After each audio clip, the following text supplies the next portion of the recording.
Hello, everybody, and welcome to episode number 358 of the Board Game Barrage podcast. And I am very excited this week, not only because I have the green and red tanks with me.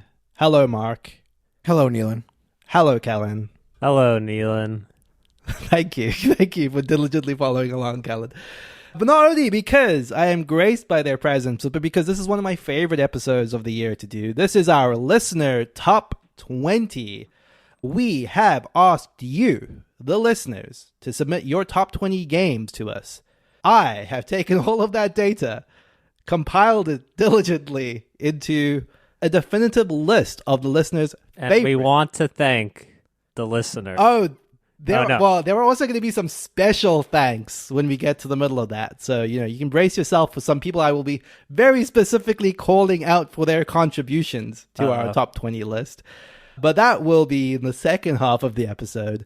Before we get there, we're going to be talking about some of the games that we've been playing recently. And this week, we're talking about Emberheart, Gods and Mortals, and Feya's Swamp. Mark, do you want to kick us off with Emberheart? This is latest hotness, guys. Yeah, You got no I'm usually dusty Euros. Yeah, I'm usually Mr. Old War Game, and look at me now. I'm here at the bleeding edge of gaming. So yes, You turned in your president's badge and I'm Cleopatra. What were you? No, it wasn't Cleopatra. Napoleon? I'm Napoleon. Okay. Very, very similar. Yeah. Now, which badge did I get in exchange? Yeah, I'm How to Train Your Dragon. That's right. Okay, perfect. Yes. And Emberheart is a game that is based in a dragon-filled world. I'm not really sure what the story is, but we'll get to that later. Anyway, Emberheart is designed by Rob Fisher and Adam Porter and published by Mind Clash Games under their Mind Clash Play imprint. I didn't even know this was a Mind Clash game. I know, and if you looked at it, you might not think so. Some of you know, as Neelan obviously knows, Mind Clash is known for relatively heavy, complicated games like Anachrony and Dracarion. Their Mind Clash Play imprint, I guess, is where they are releasing their lighter games, of which this may be one of the few ones. As opposed to the other Mind Clash games that you should not play. Mind Clash is great. All right, I'll see myself out. That was... It's right there. Okay. That's true. You can't leave that big of a softball and not swing at it. So speaking of this lighter terminology, a little hesitant to focus on it because while, yes, Emberheart is definitely quite a bit lighter than most of Mind Clash's games, I would not call it necessarily a light game in general. I think you could classify this as something that a hobbyist gamer might think of as maybe mid-weight, maybe mid-light. So just like going in, know that light doesn't necessarily mean like a family weight game. I would definitely not call this family weight. And so while it may be accurate yet misleading to call this a light game in terms of complexity, it is absolutely accurate in terms of physical lightness. That is to say that in addition to most of Mind Clash's previous games being heavy in terms of complexity, they were also generally really big, physically heavy games. They're usually fairly big box, lug it around type things. Emberheart is quite different. It comes in what I guess would be classified as like a Ticket to Ride size box, but only half as thick as one of those. So it's quite thin. It's a quite compact production. We're commenting on how heavy the boxes are now. Look, I said light. This is the whole, it's a theme. I'm trying to take the reader, take the listener on a journey. I wasn't, but now I get it. Just sit back and relax. And all right, let me take you on this. That's not possible. Adventure. But okay. That's right. That's true. So let's get rid of this lightness talk and let's talk about the game itself, because that's what we're here for. As Kellen is so strict to no, what's it? How many Kellen's like, let's not joke around. The game box. What are you talking about? This is all very important stuff. Again, if you'd played it, you would have known. Why is this in your notes? How many? It's 6 pounds. What? What? All are right, you so let's talking get to. about? Okay, so what do you want? You want the weight? Okay, BGG No. says the weight of. Let's go with no weight. Player count. Player Talk count. about the game. 95% say it's good at 3, and 4% say it's good. Is that what you want, Kellen? You want just the numbers? Oh, I'm trying to weave a tale here. Anyway, so let's get to the game. Emberheart is a worker placement game. Happy Kellen, where you're going to be basically bidding for cards in one of 5 different locations. The way that the bidding works in each of those locations is the same. Each of the locations have worker placement spots numbered from 1 to 5. If you want to place a worker in a location, you're going to select, again, number from 1 to 5 and place that many workers under your number. So if you go to the 5, you place 5 workers there. And if you want to go to the 1, you place 1 worker there. The reason you would go to the 5 instead of the 1 is that while the 5 costs you obviously more workers, whenever a spot activates, it activates from the highest number down. This is important because all the spots have 3 cards that you're basically bidding for, and you can go to the same spot more than once. So if there are 4 workers at a location, people who are at the 1 or 2 spot may not receive a card when they go there. So that's a consideration. So this is adjacent to the way that Alchemist does worker placement, and I kind of love it. It's like, yes, it's one of my favorite like unsung worker placement systems. Yeah, there's a lot to like, a lot of interesting takes here that I think that is there to like. So before we get into what you actually are doing and getting at these worker placement spots, a quick note about what the actual workers that you're using are. So at the start of the game, you're going to get a handful of gray workers, which are the generic ones, which you can place anywhere on the board. But when you use them, you lose them. So you use them, they're gone. However, there's a resource that you can get called gear. And when you spend a gear token, you also will hand in one of these gray workers, and you're going to get what's called a specialized worker. Specialized workers can only go on some locations of the board, but when you use them, you get them back. So just like a interesting, again, little twist on worker placement that this game has. So now that we've talked about the mechanics of how the worker placement spots work, let's talk about what you actually get when you go to these spots. As I mentioned before, you're basically doing this bidding to get cards. I would say that the main type of card, so there's a bunch of different cards you're going to be getting, but the main type of card are what are called the dragon cards. They come in one of a different, I think 3 different colors, and they give you victory points. However, more importantly, once you have a dragon card, you can attach them to other types of cards in the game in order to make those cards activate. So let's talk about what those other cards are. There are these, I think they're called townspeople cards, but I think it's probably easier to think of them as dragon rider cards. So when you get one of these, in and of themselves, they don't do anything. But if you have a dragon of the same color as the townsperson, you attach that dragon to the townsperson, and now the townsperson card gives you some sort of ability as well as a end of game scoring opportunity. Another type of card that's similar to this are these location cards. Again, like the townsfolk / dragon rider cards, these location cards in and of themselves don't give you anything, but when you attach them to a dragon that is of the same color, you increase the abilities of your unique dragon worker placement piece. So I haven't talked about this yet, but each player will have this dragon sort of like mini worker placement piece that they can choose to place on their turn whenever they would normally use one of their worker placement spots. It works the same way. You have to place like a number of workers underneath it in order to go to location. But in addition to claiming a worker placement spot, if you use this special mini, you get special benefits when you place that worker down. Those benefits are enhanced by, again, going to these location cards and affixing them to the light colored dragon. So it makes like one of your worker placement actions give you some number of benefits. Finally, there are a couple other worker placement spots. One that gives you the aforementioned workers that I mentioned, like either the gray ones or the specialized ones. And finally, there's a location that is a sort of like recipe fulfillment. So you go there, you get a card, and if during the course of the game you accomplish whatever the card says you need to, you'll get some number of points. In addition to these worker placement spots, there are 4 tokens, 4 of these one-time benefit tokens that you can take and are refreshed at the end of every round. So there are 4 tokens at the beginning of every round. In lieu of taking your worker placement action, you can instead take one of these 4 one-time benefits. The interesting thing here is that a round ends once all 4 of these one-time benefit tokens have been taken. So it lends itself to this interesting decision you can make where if for whatever reason you want to rush the game, you can elect to take these one-time benefits, and once again, all 4 of them have been taken. The round ends, and maybe you have done that before your opponents could use all the worker placement actions. Again, if you take these one-time benefits, you do so in lieu of your own worker placement, so it's not something you can, I think, focus on heavily, but it does lend this like interesting, like, am I willing to forgo a normal action to take a one-time benefit that is often like very good, but hurts me because potentially I'm not using one of my worker placement spots, but I might be wanting to rush the game. So that's just an interesting thing where there's a variable round length. Last thing in terms of the mechanisms of the game is that there's this negative resource that you could think of along the lines of other games might have, like corruption or whatever. This is called, I think, flame.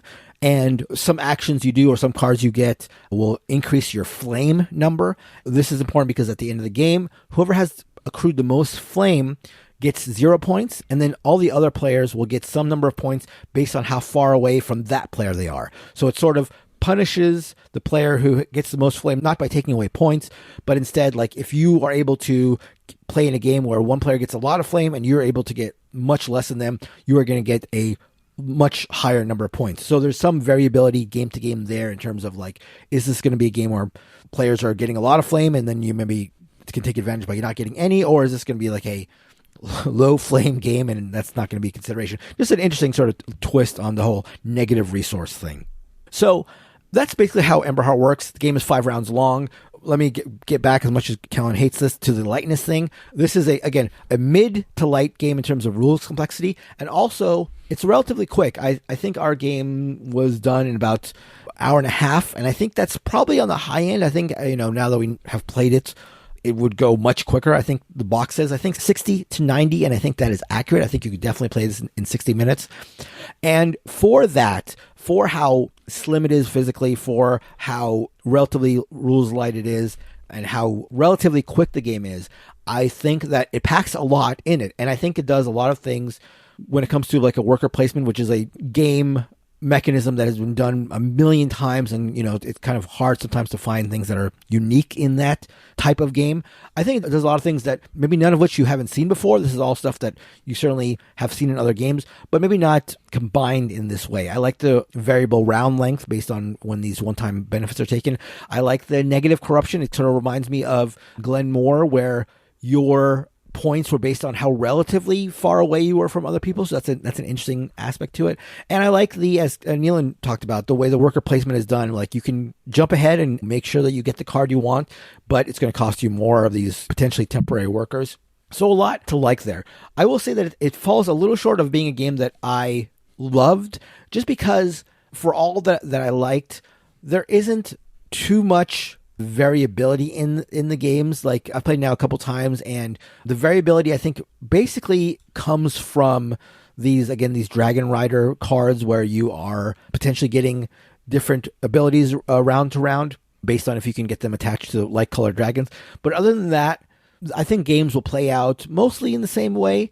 Did feel like a negative, and it feels like a game that I might not want to hang on to forever. Like it's not get like a game that I think I'm going to be playing over and over again. But I can definitely see it as a game that I would break out with friends of mine who are, again, in the hobby, know board games, that this would be a relatively quick teach, but would be a very fun, light experience. So a game that I definitely, if it's going to be recommend, not recommend, I definitely would recommend, and like a really nice end of night or beginning of a game night game when you would otherwise be playing heavier games. Like it's not going to be, it's not like light family party, really, really, really surface level shallow in that respect. It's much more than that, but it's a game that you can get done in an hour that feels like a quote unquote like real game experience. So a game that again would recommend, not without a couple caveats, but solid for sure. That's Emberheart, published by Mindclash and designed by Rob Fisher and Adam Porter. It does look, the one thing Mindclash always does well is that they crush their presentation. Yes. It's vibrant, colorful. I love the way the board looks, and graphic design of it feels solid. I'm glad you brought that up, because again, for how inexpensive this game is relative to their other games, and how light it is, both like in terms of complexity and physical presence, it is a wonderful production. Like it is a great production. They pack a lot into that small box, and the game, again, the art, it looks lovely. The production doesn't have a bunch of huge pieces like you might get in a bigger game, but everything that is in there is done really, really well. So yeah, they definitely have not skimped on the production for a game that is in their lighter line. So yeah, I would recommend for sure, for a lot of reasons, Emberheart. Cool. I am going to be talking about Gods and Mortals, and a couple of quick caveats up front. This is a preview prototype copy that was sent to us by Wolf Designer. We have worked with Archim in the past, but that shouldn't color our perception of this particular game. Gods and Mortals is a area control stock trading game. And by saying stock trading, I'm kind of already shaving off the major thing that this game is trying to do thematically, which is kind of disguise the fact that it is a stock trading game. What you are doing, broadly speaking, is you have a map of Greece with a bunch of mortal factions. So 4 factions that are effectively neutral factions. No character is controlling one of those factions directly, but you are buying and selling favor with those factions. At the beginning of every round of the game, what you do is you have a phase where you can choose to wholesale abandon a faction and then choose to buy into one or two factions. You can only ever sort of have favor with two of them, but that is effectively going to determine your vested interest in how much you want that faction to do on the board, what you want their strength to be. Because when you abandon them, when you sell favor with them effectively, you're taking your current favor level, multiplying it by their strength on the board, which is just everywhere where they have presence, and you're getting that much back in divinity, which is points and or money. At the end of the game, if you have the most divinity, you win. So it is effectively about getting in these factions when they are very low in strength on the board, and then manipulating them to be high strength so that when you sell them, you have a lot more points coming in your way. It is kind of that simple, if not for the fact that there are also asymmetric player powers. You're each of these different gods. So Zeus, for example, has the ability to smite factions that are like adjacent to temples on the board. There are a bunch of different actions that you have that are common among all of the factions. These are kind of your basic things like move and build temples, attack for like in a 1-to-1. So they're kind of these bitty little actions that everyone can do. And then every player has access to 3 different unique faction powers. The way that the action system works is kind of adjacent to something like a brass, where when you have your cards in hand, those cards both have a faction color and a place name depicted on them. And you can use that card to either activate a faction at that exact place or any faction on the board of that color. And then you play it into one of 4 slots, which is going to designate which of the core actions you're going to get to do. So there's a little bit of gating there, both in kind of how you're able to manipulate in terms of the actions you can do, because you can only do, say, 1 travel action on your turn per round, or 1 duel on your turn per round. And then the cards you have in hand are going to kind of determine where you're able to manipulate around the board. So at the start of any given round, when you look at your hand of 5 cards, there is an element of, okay, this is the control I'm going to be able to exert this round. So which factions do I want to buy into, get out of, that sort of thing. And that kind of leads to kind of the more interesting plays. Like, I do think a large part of this game is the stock trading. Like, there are enough little quirks and rules about the way that that works where you can't occupy the same favor level as another player. So you sort of have to use the turn order to your advantage, decide when you're going to make a big leap up on the favor track to maybe block someone else from getting to that same spot. There's a lot of that dynamic in play. There's the same thing that comes across with a lot of stock trading games, which is shared incentives. Like, if in a given round, I might be working with Kellen to help the red faction, but actively working against the other 2 players to stop the green faction, for example. But that might change from round to round to round. Like, in round 1, I mean very strongly against green, but very much trying to boost them up in rounds 3 and 4. So, like, it's quite tactical in how your incentives shift, and obviously then that becomes quite important when you start to evaluate, well, I don't want to help Kellen as much because he's ahead of me on the points track. So there's some interesting dynamics at play there. The thing I liked about this, in particular in one of the plays I had of this, was introducing this to players that hadn't played train games or cube rail games or stock games before, but we've played a lot of area control games. So there's already a little bit of an in there, but it also has enough of an on-ramp to the stock trading portion of it that it wasn't very jarring to them. In fact, they kind of ended up enjoying it more than I expected them to, honestly, for people that don't play a lot of economic type games, because it has enough of that kind of swingy fightiness where, like, you know, at any given point in time, like, oh, we're just going to hurt green because that's what Kirsten's invested in this round. So, like, I'm going to smite you and then someone else is going to attack you. And, like, it has that kind of very interactive play that I like from area control games, while still having that feeling of the most important thing here is buying low and selling high. You know, it is at its heart kind of an economic game, but with the veneer of an area control game. I do have some issues with it, though. I kind of don't love the way that the cards gate you a little bit. For whatever reason, in Brass, when you're kind of evaluating your round as a whole, there's a lot more of kind of that, I'm going to utilize this in this area, and kind of you have a little bit more of an ability to kind of like plan out your round based around your hand. But because things change quite dramatically on the board during a round of Gods and Mortals, you sometimes very quickly get to the point where you're like, well, now the one thing I want to do, I can't do because of the cards I have in my hand, or because I don't have that ability available anymore. And that sometimes felt a little bit frustrating, your ability to really kind of exert the control that you need to at any given time. Maybe felt a little bit more frustrating than I would have wanted it to be. But like, again, for a game that's kind of relatively light, that I call this medium weight, plays in about 60 to 90 minutes, I didn't think that was that much of a problem, considering the scope of what it's going for. Mark and Callan, it's been a while since you guys played this. Do you have any thoughts on Gods and Mortals?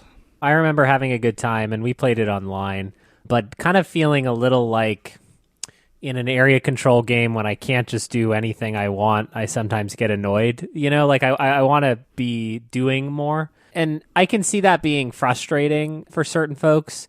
And it felt a little counterintuitive with this, like, are you actually worshiping gods equals getting stock or whatever? But with all of that said, like, I really liked the look of everything, and it sounds like it worked really well with your sort of less experienced group, which is cool. Sure, yeah. And I would not turn down another game of it, which like sounds like damning praise, but it's not, because I like legitimately will immediately turn down any game a second time if I don't think it's good enough. To be honest, I don't really remember the game too clearly. It's been a little while since I played it. I do remember thinking it was an interesting take on, again, a stock market game with the area control aspect to it. I also felt like I had a hard time sort of really internalizing a strategy. Your friends, when you played it with them, Neil, did they take to it immediately, or was there a little bit of a... If this game felt like interesting, but with a steeper learning curve than most, it felt like to me. That's at least my recollection. Yeah, no, I don't know that I would necessarily just say that because one thing I guess I will say in response to that is, like, I do think that, like, this is not to say anything negative about the way that we were taught it, but we were taught it in a more tutorialized way, right? Where there wasn't necessarily all the rules up front, which is, you know, obviously a very valid way to demonstrate a game. But like, I am someone that generally wants to know everything I can do from turn one, right? Right. And that's how I learned it. That's how I taught it when I played it played the actual copy. And I think it just went over better that way. That perhaps could have been coloring my recollection of it. That's probably what I was thinking. Yeah, because I would not say that they generally had a problem with it at all. Like, you know, it has your actions laid out on the player boards in front of you. Right. I will say little things like the cards, like, okay, wait, no, I can do this. I can do any faction at this place. Like, there was like little stuff, like teething stuff with them, but no, nothing that was very bad. Okay. I do think that, like, one of the things that is kind of funny, because the way I've been describing all of this, right, is like buying favor and selling favor and buying low and selling high. The rules bend over backwards not to put anything in those terms, which is funny, because I do think it's just much more intuitive to explain things in the context of, like, it's like buying and selling stock, which is one of those weird thematic things where I'm like, I get it. I get why you don't want to make your game about Gods and Mortals about buying and selling stock, but it doesn't help explain this. Like, sure. You know, it's from offensive. a rules perspective. I'm offended. I don't want to buy stock in Hera or Zeus. Oh, I guess one thing I should say real quick is that there are quite a lot of, like, different factions in this box. So even in the base game, I think that there is also a expansion that, you know, that is being co-marketed with the Kickstarter.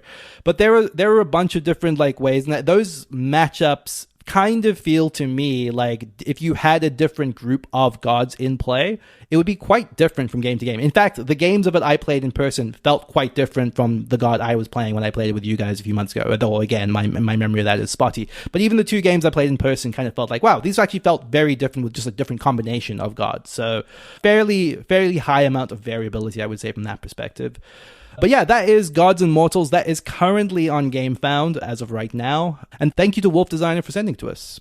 We got a chance to play the latest hotness. I thought I had the latest hotness, but then Neelan one-upped us with a game you can't even buy yet. This is Feya Swamp, a redo of Kai-Vai, a game that Mark talked to us about of Yield Dusty Euro a few months ago. And this is a 2 to 4 player tile laying, not area control game, but a race for sort of establishing board dominance that plays in 90 minutes. That's a lie. It does not play in 90 minutes. This is what it says on the box. And it weighs between 2 and 4 pounds. I can't confirm exactly where it fits in that because I offloaded this game to Neelan. But we had a chance to play this game. Is the original Mark designed by the guy who designed Terra Mystica, or just this new version? I believe the old one is as well. Yeah, I think it's all the same designers all the way through. Yeah. So this is sort of and I can't speak to the origins, and so I'll just make up what I believe the origins are. It's sort of like taking an old design, saying, what do people like about Terra Mystica, grafting that onto this old game Kaivai, and then you have this sort of heavyweight hybrid that I'm sure someone will tell me it's not that heavy, but reminder, it weighs 4 pounds. In this game, you are in a swamp, and the cover art is adorable. And the card art is adorable. And the board looks like a swamp. And I don't know. I think you could have made the board more adorable to go along with everything else that's so adorable because, again, a swamp looks like mud, looks like dirt. In this game, you are building settlements. You are fishing. You are trying to collect fish. And then you are selling them to your neighbors' settlements. And you're having to decide whether you want to offload fish to your own settlements or offload fish to other players' settlements. Because you get money if you sell them to your friends, but you get victory points if you put them on your own settlements and then have like a god dance action, which I can't remember. It's called Celebrate. And so it is a very tight worker placement game where you are doing boat actions, where you are doing settlement actions. And every time you build a settlement, you're choosing one track to upgrade, and each one is giving you special benefits, whether that's better income for future rounds, whether that's increasing your sales speed, which is how far you can go on the board, or sort of unlocking extra workers for the worker placement phase. So that feels a lot like other Euro games that you've played before. There's also these totems or tiki torches on the corners of the island. That's also a race to acquire them. There is the system from Terra Mystica, right? Where you're collecting the guides. Each guide that you get is helping your round. Yes. Yeah. Similar. Like you turn it in at the end of the round and get a new one. Yeah. Yes. So at the beginning of a turn, not at the beginning of a turn, the beginning of the game, you are drafting these guides who control your turn order. They control a special ability you have. They control how much building costs, and they control how far you can sail. But when you pass in a round, that's when you get to choose your next guide. So it's extremely important to know when someone else is passing if you want a specific guide.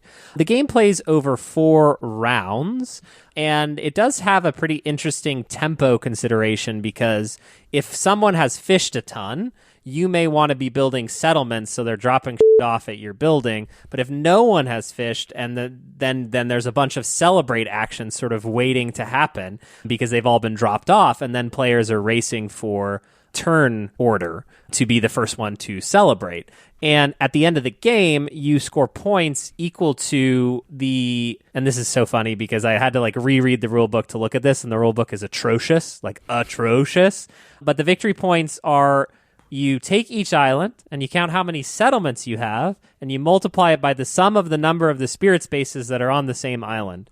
So obviously that makes sense to everyone. I don't even have to explain that further. But there are some islands that are more valuable than others based on the amount of spirit tiles that are in play.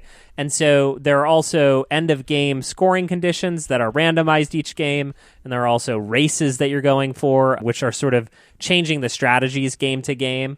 There is a lot here. We also did not play with the advanced clan boards, which give the crocodiles, the turtles, the salamanders, and the frogs special abilities that only they can do, or little benefits or differences. I do not know that for me that would ever be required. I'm sure for players who play this a lot, that would be something they're interested in. Look. In the world of Euro games, I praise Feya's Swamp. All praise to Feya's Swamp. I would buy stock in the god that is Feya's Swamp. And that's not sacrilegious. That's just take it up with Wolf Designer. But this is a Euro game. And this Euro game was bundled up, and all 4 pounds of it was given to Neelan after we finished our game. What did you guys think of Feya's Swamp? I'll jump in real quick because, I think Mark has the most experience with Kaivai, so he'll be interested to hear, his take on that. But, as someone that didn't know anything about Kaivai, I really liked this. It's hard not to be sort of have my opinion colored a little bit by how terrible the rulebook was and how much we sort of had to grind over some of those issues. Which this isn't a retail copy of the game, so buyer beware as far as the rulebook goes. But otherwise, I really like this. It does have enough of that like Terra Mystica kind of, you're kind of having to develop the right stuff early to support your strategy. In fact, it did equally feel like the sort of game like Terra Mystica, like Gaia Project, where if you're not doing the right things in round one, then you might just be kind of messed up for the rest of the game, which is like a harshness that I like in the right context, and I liked it here. I think that this game gives you enough to kind of do at any given time, where at any given round you kind of think like, okay, I could go fishing this round, or I could go to the, to the caves in the corners, or I could be celebrating. But then there are also times where it's just like, okay, Kellen just dumped all of these fish here, so I should probably celebrate right now, because there will never be a better chance to take this away from any other player that might come after me. That might include Kellen, for example, who was hoping to celebrate those fish on his next turn. Like, it's opportunistic. It's both kind of this game of like best laid plans and strategy and planning. It's very interactive. Yeah, I like this a lot. Yeah. I will say that I won't rehash my thoughts on Kai-Vai. If you want to listen to that, you can listen to episode 339 where I review Kai-Vai. I will say that Kai-Vai versus Feya Swamp felt a lot to me like Tigris and Euphrates versus Yellow and Yangtze, and maybe even an amplified version of that, where Feya Swamp does feel like I would not call it I would not call it like a Euro game. I don't think it like a typical Euro game. It feels more interactive, more interesting than that, but it does feel like a Eurofied version of the original Kai-Vai. There are a number of things that have been changed that I think make the game a little gentler. It is, again, interactive. It can be punishing, but it is definitely gentler than Kai-Vai. And you're saying this swamp is in Pittsburgh. Am I hearing you right? Put that on the box. I would say this swamp is in Birmingham, and the original swamp was in Lancashire. I'm not sure how the next swamp can be Pittsburgh. Yeah. I can't speak to Pittsburgh yet, but that is actually also another apt way of thinking about it. So yeah, I would say that I'd say this is a solid game for sure. I would recommend this to most people for sure. But if you like the sort of sparser style game, the sort of like more interactive, more punishing games, I would say give Kai-Vai a shot. The hard part is Kai-Vai is very, very hard to get hold of, so maybe you can't do that. And in that case, I think Feya Swamp is a totally fine version or totally fine way to play it. So yeah, I with everybody's caveat, the rule book, I remember having issues with it, but to that aside, I think Feya Swamp is quite good. But Kai-Vai might be more my speed, but hard to play that one. Yeah, I'm eager to, well, not eager. I want to hear Neelan after you play a 3-player game, because I will say the 4-player worker placement was like excruciating. It was like every single action, someone was like, F you, Neelan. Like, I wanted to do that. Yeah. Like it was always like one of the next 3 things that someone was going to do, which I think is like great. That's excellent. But my guess is because the 3 and 4-player board are the same, that's a little bit like chilled out in a 3-player game, and at 4 you get the most of that. Yeah, that would make sense for sure. And this was a review copy. Thank you for providing that. Yeah, and that is Feya Swamp. Again, 12 plus years, 2 to 4 players, 90 minutes, which is a lie, and 2 to 4 pounds. So we added that. Box size? Amazing. Box size, please. Oh, pretty small. Pretty small. Pretty small box. Okay, box size. That's fine. That's totally normal. I brought that up. That's a measurement you ridiculed me. No. Weight of the box does not matter unless your arms are just so wimpy. I don't understand who this is for. The listeners understand. That's all that matters. Yeah, they get it. They side with you. I know.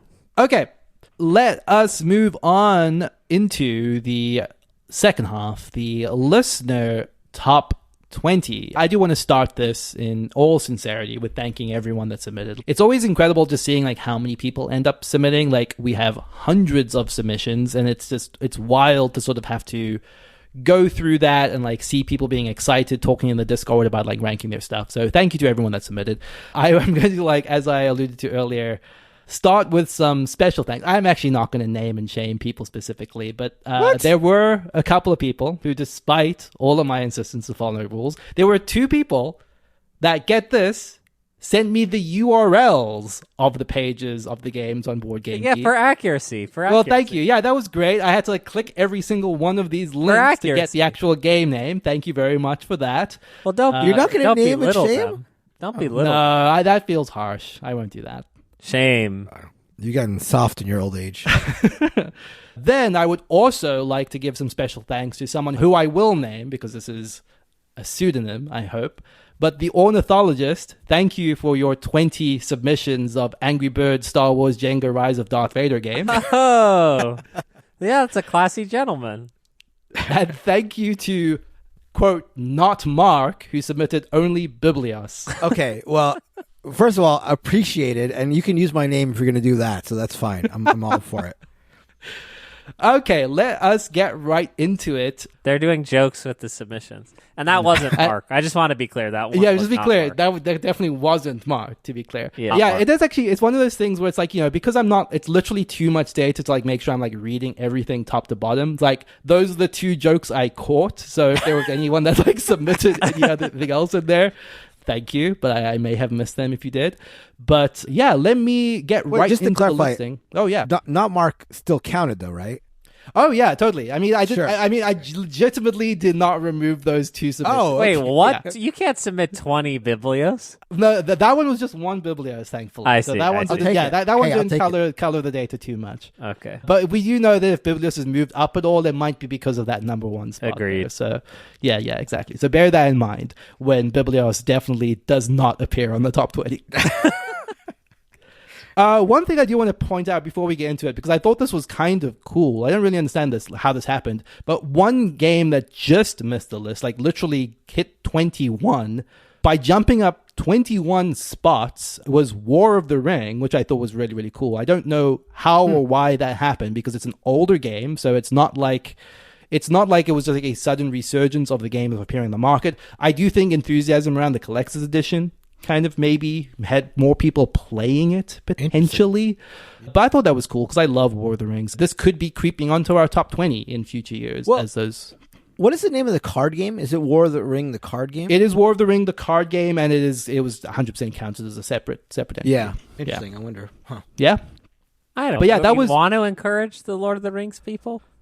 I definitely do, for sure. I mean, this is the definitive Lord of the Rings game, in my opinion, so happy to have it on here. But yeah, I thought that was a worthwhile call out at number 21. But again, that is just missing our list. Let's get right into it.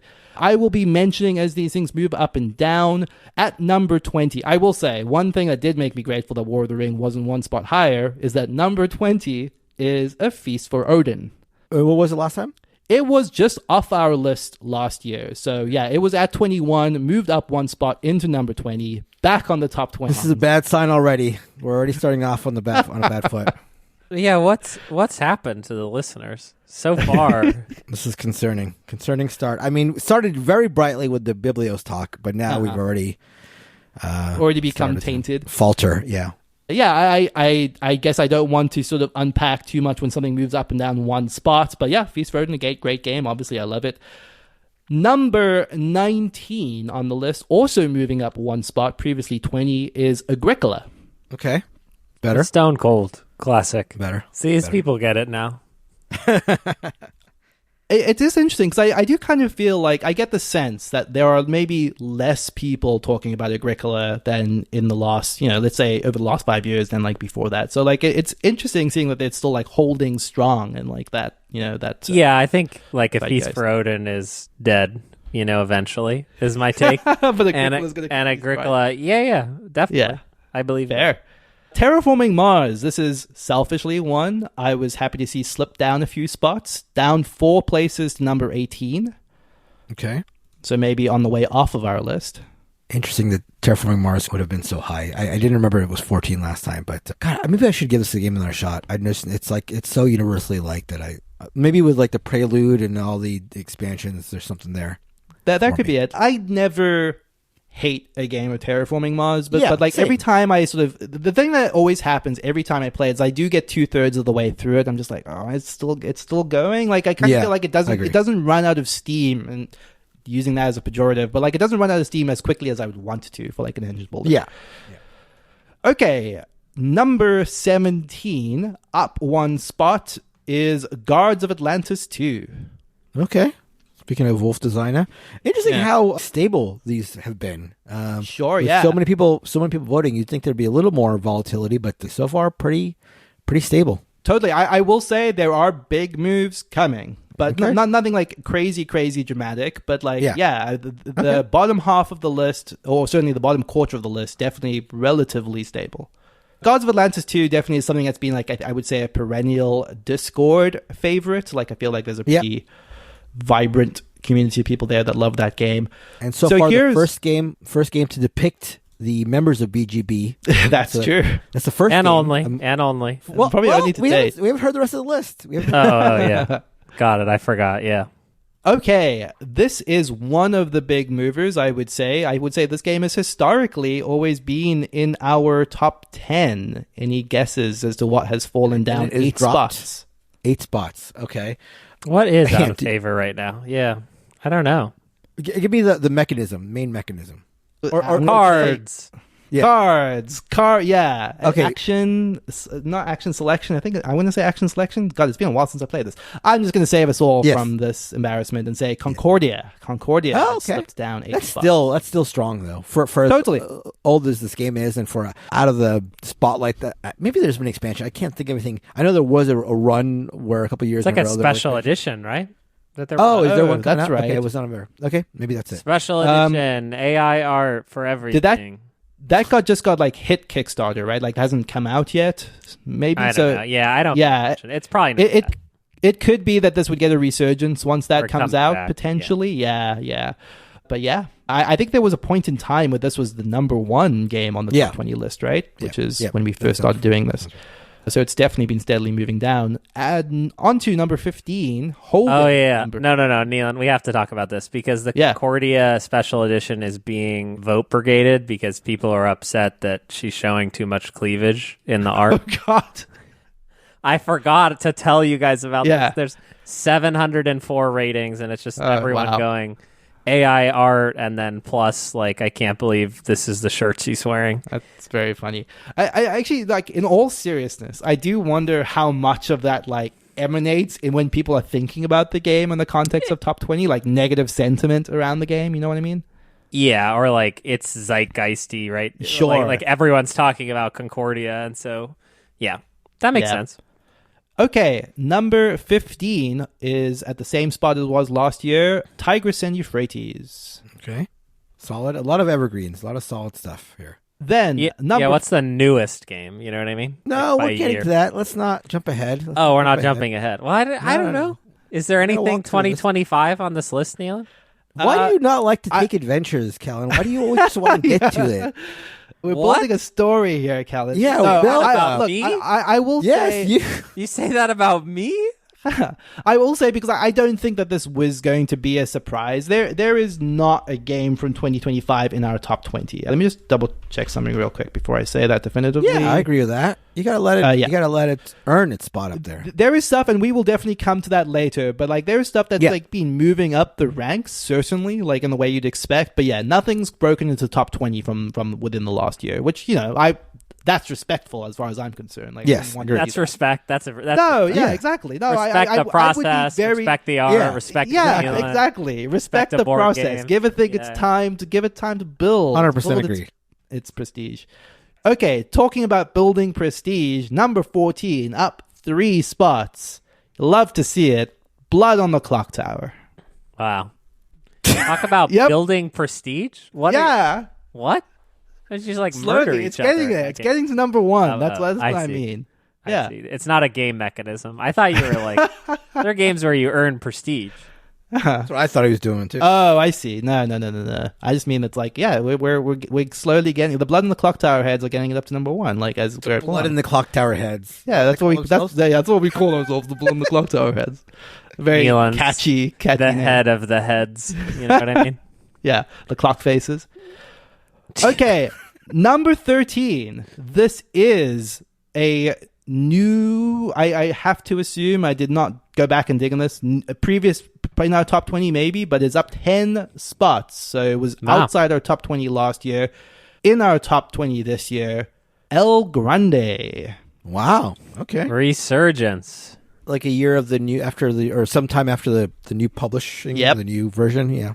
Yeah, you don't have to play your dad's big box. You can play the new one. Yeah.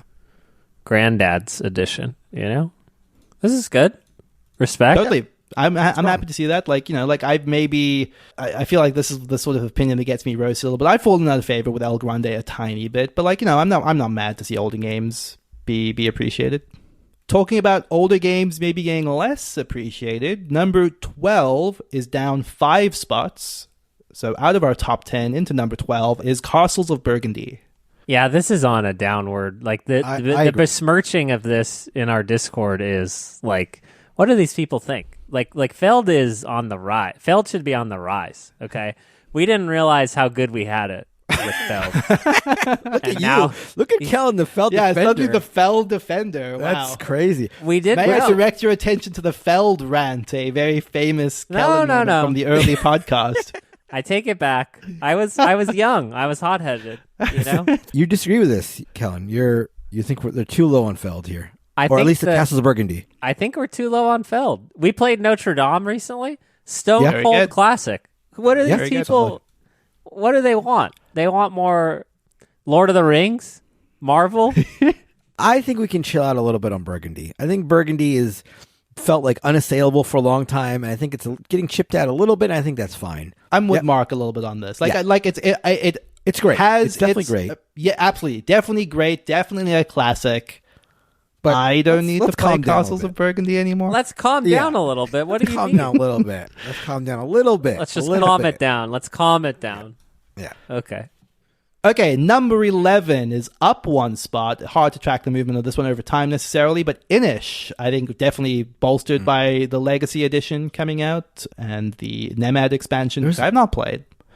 I am surprised out of all of the, like having played all of them more recently, that this is the one that pops the most. I sometimes wonder if it's just the more recent of the them that makes it the big one. But maybe that's unfair. I think that's fair and valid. I do think that, like, for whatever reason, of the, let's call them Euro-y area control games, Inish does, to me, feel the most unique, at least a little bit. Like, it doesn't quite have traditional combat mechanisms. There's something that feels like it feels separated to me to some degree. Yeah, there's a little bit of just like Blood Rage was like the it game. Mm-hmm. And then right now, Cyclades, like Legendary Edition is like in every reviewer's like top 5 games. And so like, I wonder how that tracks with Inish, or maybe it has staying power. Again, the 2-player game on Inish being so excellent could also be a contributing factor here. Don't know. I love Inish. Don't get me wrong. I really want to try Nemed. I don't know how you say that word. Nemed? Yeah, I'm going to say Nemed. I have no idea. Number 10, holding its spot from last year, is Race for the Galaxy. Nice. Okay. Should be higher. Yeah, can get behind that one for sure. But it is a card game, and we all know that the best games are card games. So respect to cards, respect to Layman, respect to the Dark Pact. Shout out Dark Pact. Shout out Dark Pact. I knew it was happening. This is a whole Dark Pact move. I knew it. Okay, speaking of games that use cards and maybe trick-taking, number 9, up 7 spots. Wow. Anyone want to take a guess at this real quick? Teach you. What? You're going to hate me for saying trick-taking, but it's I know. Arcs. Oh, what? My God. Arcs? Arcs? Bro. I'm fine with this. Yeah, but he called it a trick-taking game. I didn't call it a trick-taking game. I said it's a shark tactical space opera game in a dark, silly universe, okay? This weighs 8 to 10 pounds.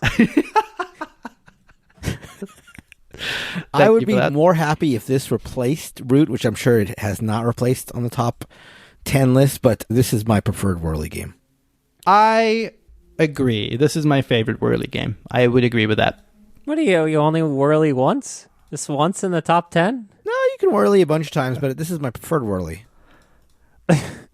When I Whirly... I mean, some people want vanilla, some people want chocolate, you know what I mean? Yeah, and I want a Whirly. Okay, number 8 is down 2 spots, which, is maybe a little bit surprising as we get this close to the top, but is Arc Nova. Okay. A game that I like quite a bit, but it's top 10. I'm happy with that. Yeah, definitely. Still in a great position, obviously, on the list, relatively speaking. But yeah, Arc Nova is still fantastic. And then Still number bad. 7, still bad, says Colin. Number 7 is, in fact, our second whirly is Root. Yeah. Okay. There we go. There you have it. New expansion. Closing in. I'm looking forward to the arc passing Root. That epic moment when that happens. Probably going to happen the way things are going. Root is up 2 spots from last year for what it's worth. Oh, it's up to. Oh, well, Yeah. that's not a good sign. Well, I not will. climbing Arc as fast went up arc. 7, Yeah. so, Yeah. I will make an oath with you right now that will never happen. You think it will never happen? I think it will not Never happen next year. I think it will eventually happen. Okay, Mark, brace yourself a little bit. Yes. Here. Well, Biblios. not in Say that it. way, unfortunately. Let's do it. Let's do Number it. 6. It all is paid up off. 5 spots. Innovation. Oh, God. Oh my God, we are Up 5 moving spots? Up 5 up, spots. Why did that happen? up. Why did that happen indeed? Because Do all you have the like people, can you I can can tell you check IP exactly why it addresses? happened. Do you have an I IP can address tell you- check? no, don't check the IP addresses. Everyone that was annoyed by me stopped listening to the show, and now the people who are left love innovation. Here we go, up and up and up. A few more years, 4 more years. Definitely worth pointing out, Innovation Ultimate came out. There was a new edition, so big resurgence of interest in it for sure. A lot of access, 4th edition. yeah, That's true. That's a good exactly, point. exactly. I think it's also important to say that I think there's talk of a new Biblios coming out. So ready for the surge. It's not important to say. Ready It has for the nothing to surge. do with what we're talking about. Why is that important to say?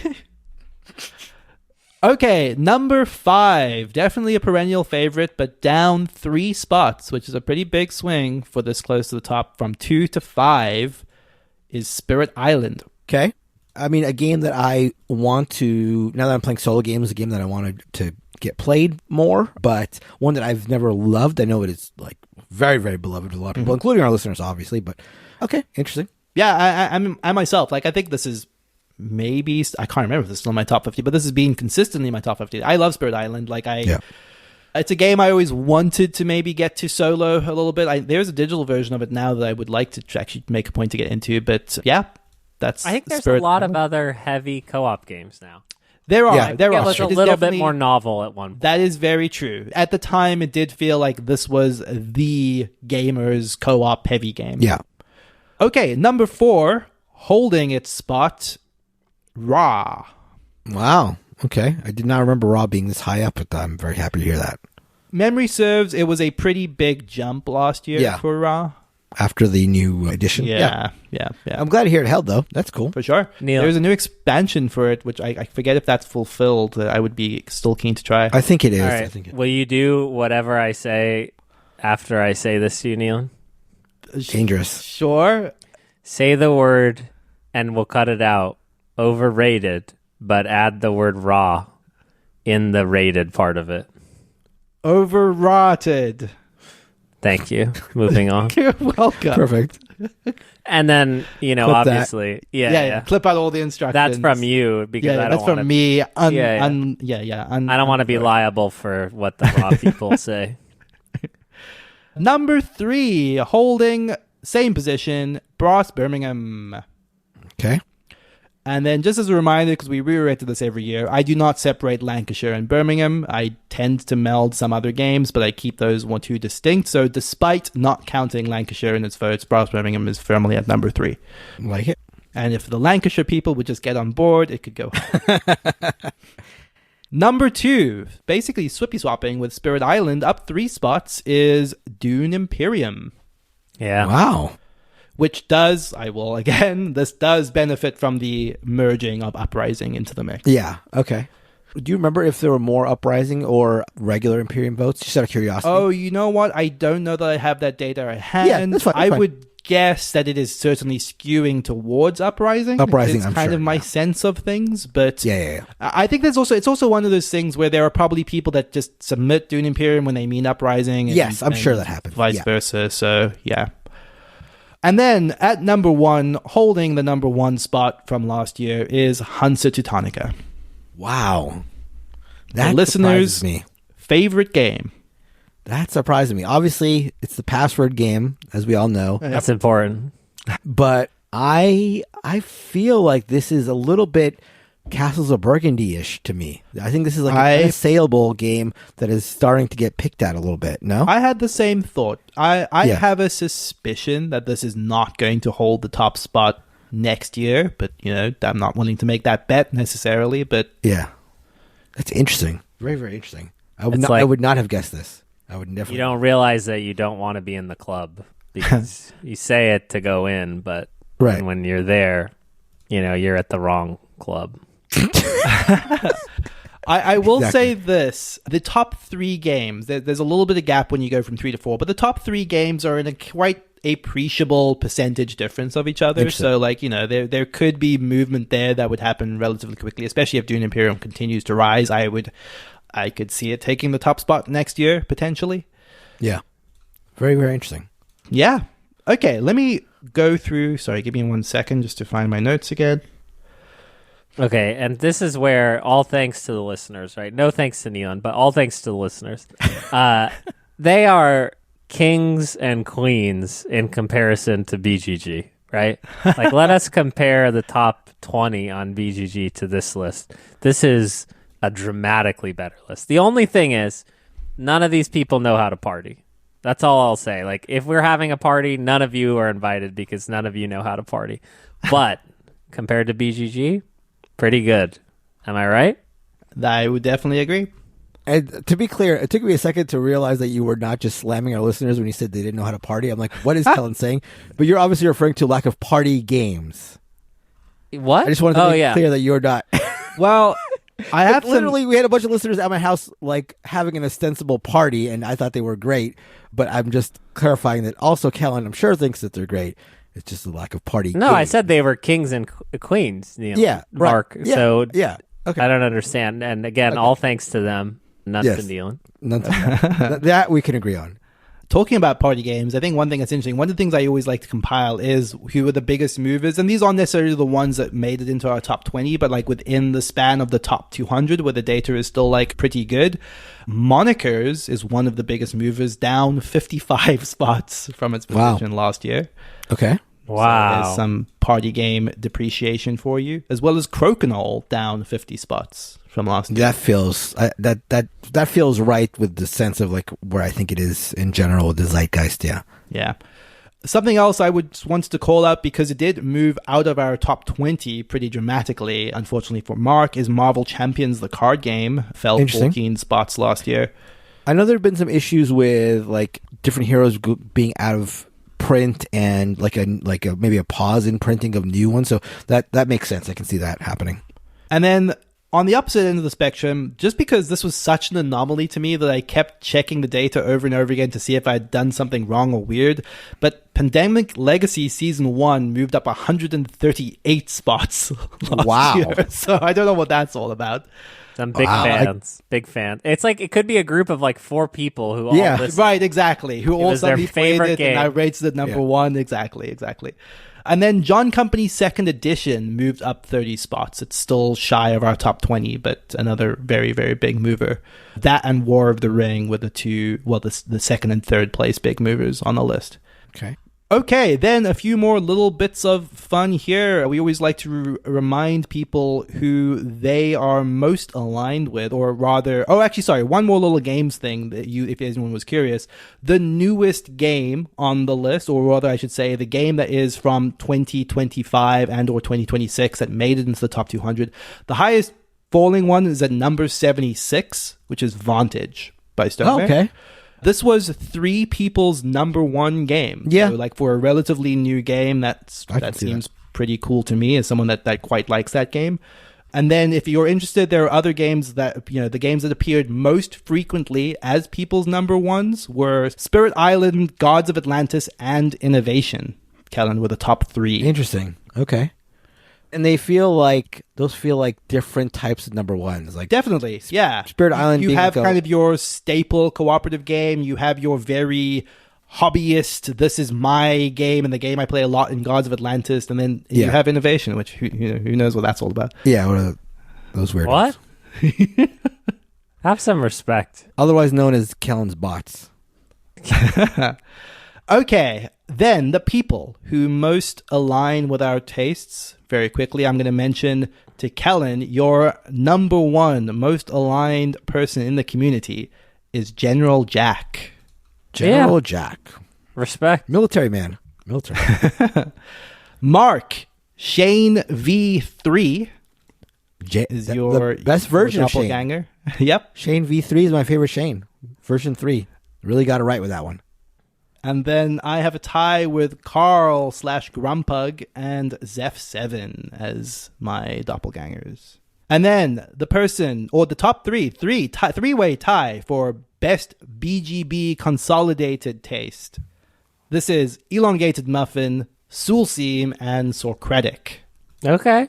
Respect. I know those people. Yeah, I recognize all of those names for sure. That is all of the little facts I have for you. Thank you again, everybody, for submitting your stuff. Super, super duper appreciate it. Oh, I guess we've lost Mark again. He had some insulting things to say that we'll spare the listeners to be. It's so rude, Mark, to say that about them after having them at your house. He didn't get my oath joke, but you smiled, so I got what you were doing. It wasn't that funny, but I wasn't. Well, I was hoping for like a twist on it or something that would make it more. Right, so was I. I was like thinking about his other game titles. I agree, but it's enough that someone else will. Someone will get it. I saw you smile and like I was happy about it, and then I'm like, all right, I can make this a really annoying Kellen joke and like call out the fact that I just said oath. Double down on it. Or I can let it lie, and I chose to not be the like bigger myself. man. Yeah, bigger man. Sorry about that. I thank you again, everyone who submitted. Like I said, this is always my highlight of the year to put together. Happy to do it, and glad to have so many people in the community who are willing to like compile their lists and send them out at this time. Thank you again. And that is going to do it for the episode. Thank you, as always, to Heart Society for our intro and outro music. Thank you for these two for being here. Goodbye, everybody. Goodbye. Bye.